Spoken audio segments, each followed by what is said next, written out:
i'r ganolfan uwchhyfrydiau Cymreig a Cheltaidd.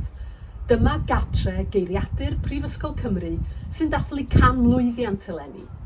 Yn y man, mi glwn ni chydig am hanes y geiriadur a'r hyn mae'n wneud heddiw, a hynny yng nghwmni'r golygydd rheolaethol Andrew Hawke ac ysgrifennydd Cymdeithas Cyfeillion y geiriadur, Mary Williams. Ond yn gyntaf, gair gan is-ganghellor Prifysgol Cymru y Drindod Dewi Sant, yr athro Medwyn Hughes. Rydw i'n mawr falch o'r cyfle fel is-ganghellor Brifysgol Cymru o gael ymuno gyda chi heddiw i ddathlu canmlwyddiant sefydlu geiriadur Prifysgol Cymru. Mae'r geiriadur wedi chwarae rhan allweddol yn hanes ein gwlad. I unrhyw wlad, mae'r gallu i greu corpws cenedlaethol yn allweddol. Mae'n rhoddi hyder, yn rhoddi cadernid i iaith, ac rydw i'n hynod o falch bod ysgolheigion ar draws y blynyddoedd wedi bod yn ymwneud â'r geiriadur hwn.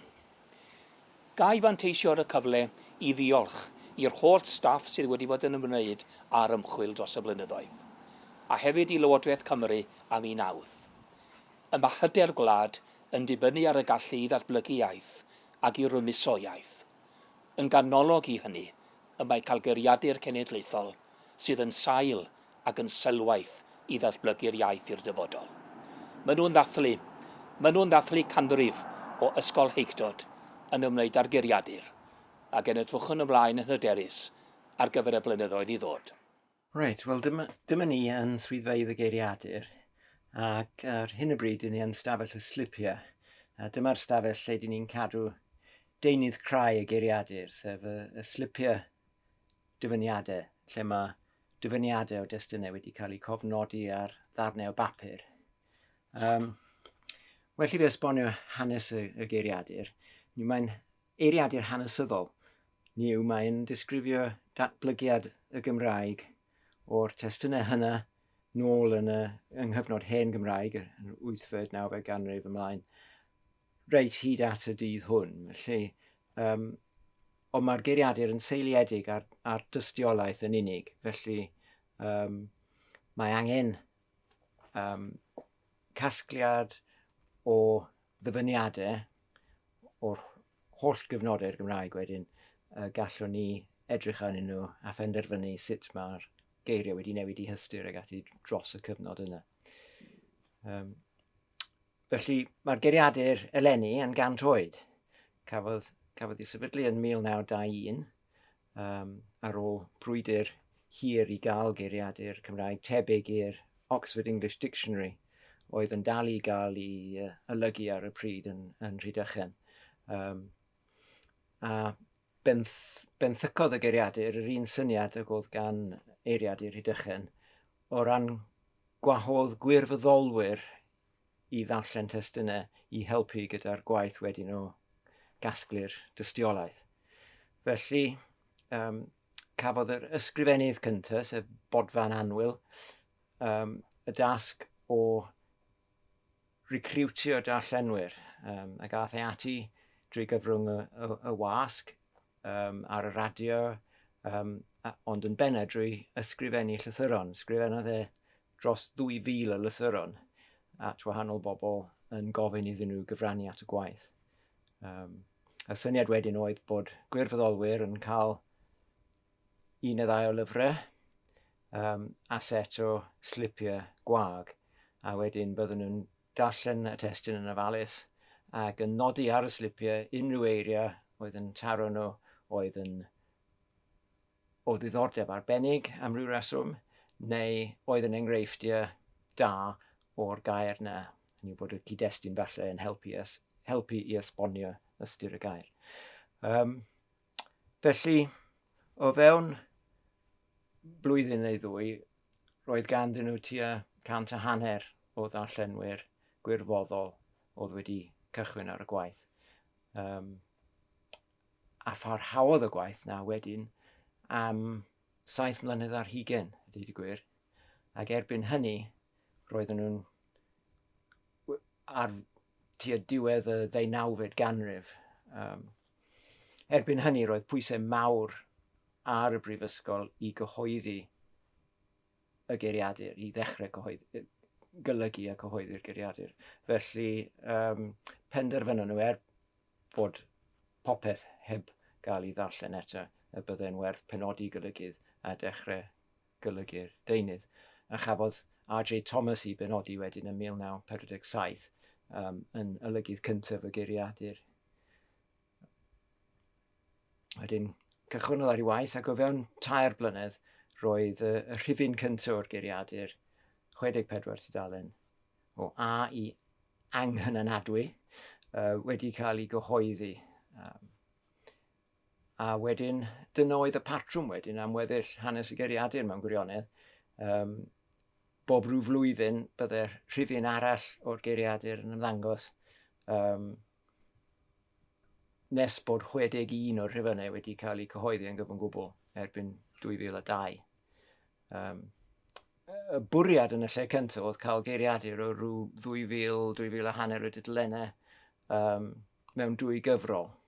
Ond mewn gwirionedd, tyfodd y geiriadur dros y blynyddoedd gyda mwy o eiriau newydd a hefyd gyda'r deunydd yn cael ei drin yn fwy manwl, nes bod angen 4 cyfrol i wneud cyfiawnder ar dasg gan lenwi bron iawn i 4,000 o dudalennau o brint mân.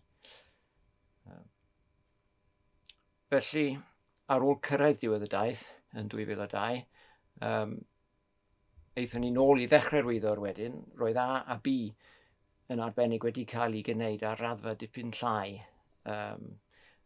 Roedd y geiriau wedi cael ei gwasgu mewn mwy yn debycach i'r Shorter Oxford Dictionary yn hytrach na'r un llawn, gyda dim ond cwpl o enghreifftiau i bob gair.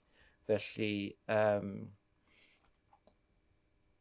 penderfynon ni ail-wampio'r llythrennau dechreuol na i ddechrau ar raddfa i gyd-fynd a gweddill y gwaith. Pan oedden ni'n tynnu at diwedd y llythyren B, wnaethon ni benderfynu mewn gwirionedd y byddai'n well petai'r geiriadur ar-lein yn hytrach na mewn print. Byddai'n golygu wedyn bod ni ddim yn clwm wrth yr wyddor a byddwn ni'n gallu mynd ati i ychwanegu geiriau newydd unrhyw le yn yr wyddor a hefyd blaenoriaethu pa eiriau oedd angen i hael olygu wedyn. Felly, erbyn 2014 roedd y geiriadur ar gael am ddim ar-lein ar wefan EGPEC ar-lein. Wedyn, cawson ni arian gan Lywodraeth Cymru i baratoi fersiwn app o'r geiriadur. Ac erbyn 2016 roedden ni'n gallu lansio app ar gyfer ffonau Apple a un arall ar gyfer ffonau Android. A mae'r app yna yn cynnwys yr holl ddeunydd sydd yn y geiriadur, felly mae'n bosib cario'r 4 cyfrol yna o gwmpas gyda chi yn eich poced ar eich ffôn. Ond mae'r dasg yn parhau, mae'r trafod yr iaith yn fyw, bydd angen geiriadur i gofnodi datblygiadau a geiriau newydd. Fel dyn ni'n gwybod yn ystod y pandemig, mae pob math o eiriau newydd wedi dod i'r fei, wedi gorfod cael ei dyfeisio ar gyfer gwahanol bethau. Felly, dyna'r math o beth sy'n digwydd. Ond mae'r holl ddatblygiadau digidol ag ati wedi creu cannoedd o eiriau newydd. A mae twf addysg Gymraeg hefyd wrth gwrs yn golygu bod angen dysgu pob math o bynciau trwy gyfrwng y Gymraeg nawr. Felly mae nifer y geiriau sy'n cael i creu ar gyfer y gwaith hwnna yn gwybod cael ei ychwanegu at y geiriadur yn y pen draw. Felly, dyn ni'n parhau i ail-wampio hyn erthyglau yn y geiriadur, ond dyn ni hefyd yn ychwanegu geiriau newydd, a dyna sut bydd y patrwm yn parhau.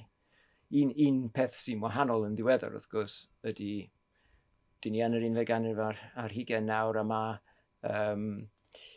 llwyth o'r destunau digidol ar gael. Mae holl ddeunydd ar y we, enghraifft, ond hefyd mae llawer o gyhoeddiadau ar gael yn digidol nawr. Ac yn ogystal at hynny, mae sefydliadau fel y Llyfrgell Genedlaethol drws nesaf i ni fan hyn wedi dechrau digidio i casgliadau nhw. Enghraifft, mae casgliad da o gylchgronau Cymraeg sydd wedi cael ei digido, a hefyd mae'r Llyfrgell wedi digido papurau newydd o ddiwedd y 19fed ganrif ymlaen hyd at ddiwedd y Rhyfel Byd Cyntaf. Felly, a mae'n syndod faint o dystiolaeth ychwanegol sydd yn fanna i eiriau sydd yn y geiriadur yn barod.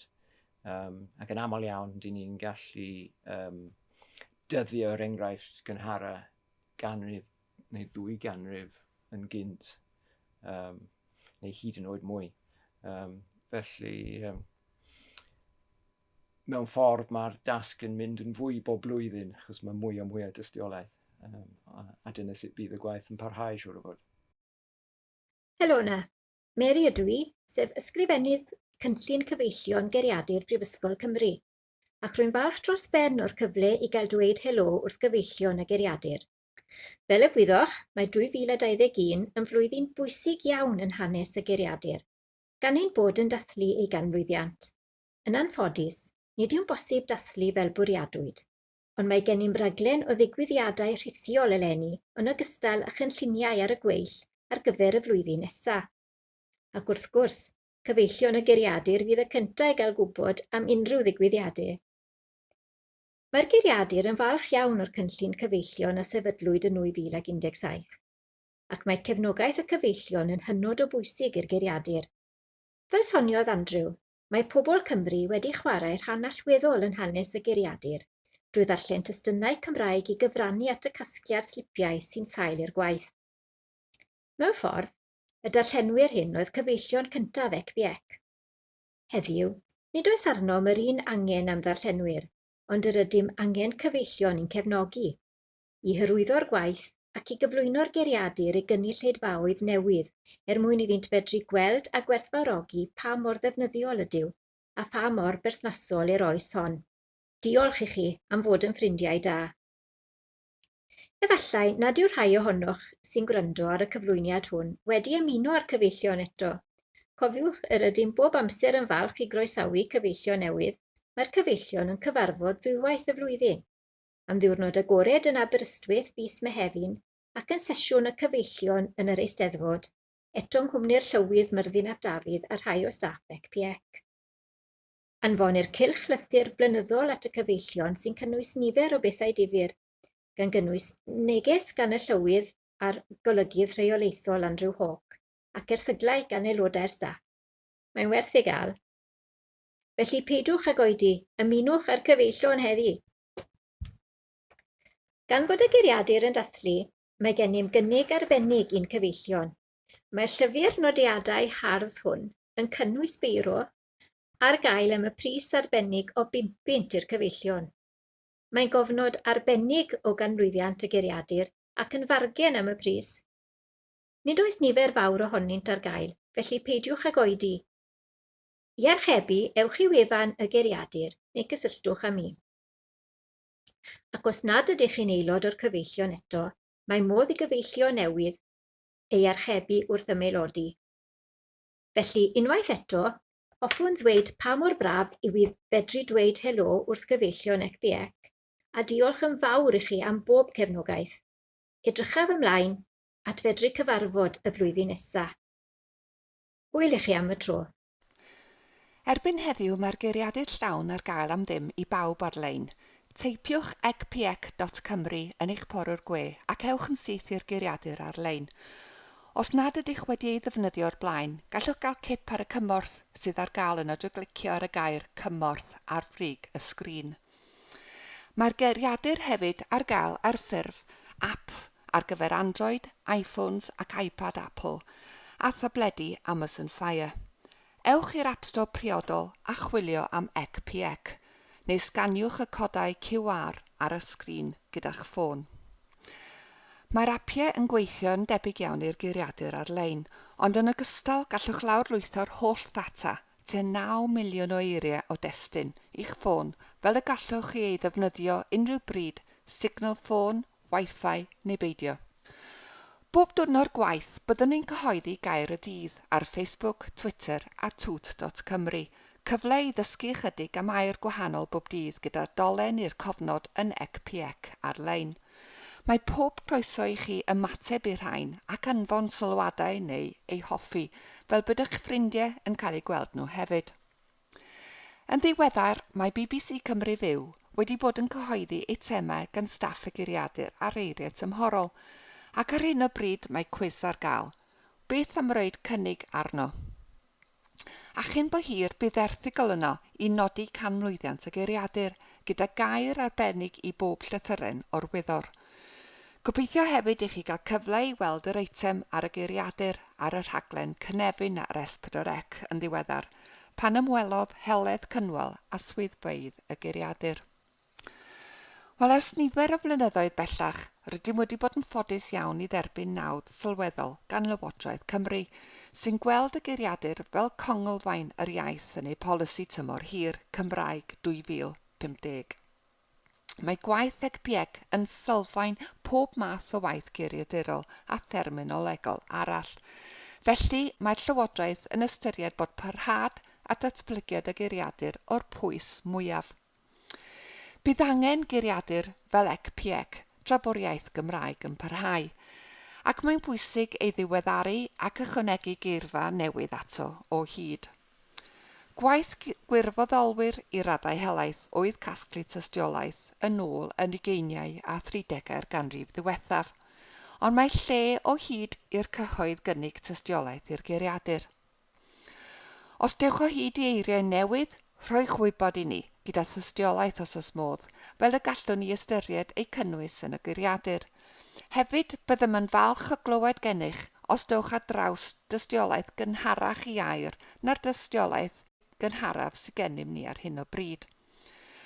Ac os oes gennych chi destunau electronig Cymraeg fel traethawd ymchwil, erthygl neu lyfr, byddem ni'n falch iawn o gael copi mwyn i ni gynnwys yn ein cronfa destunau digidol. Ac os oes gennych chi restr yn y teulu o hen eiriau neu ddywediadau, gallant hwythau hefyd fod y gymorth mawr i ni. Anfonwch eich cyfraniadau atom drwy e-bost at ecpiec@geiriadur.ac.uk neu drwy'r post i'r swyddfa yn Aberystwyth. Wel, diolch i chi am wylio. Gobeithio cael gyfle i gyfarfod wyneb yn wyneb cyn bo hir yn Aberystwyth neu yn yr Eisteddfod y flwyddyn nesaf. Yn y cyfamser, gobeithio byddwch chi'n mwynhau'r holl ddigwyddiadau sydd ar y gweill i ddathlu camlwyddiant y geiriadur.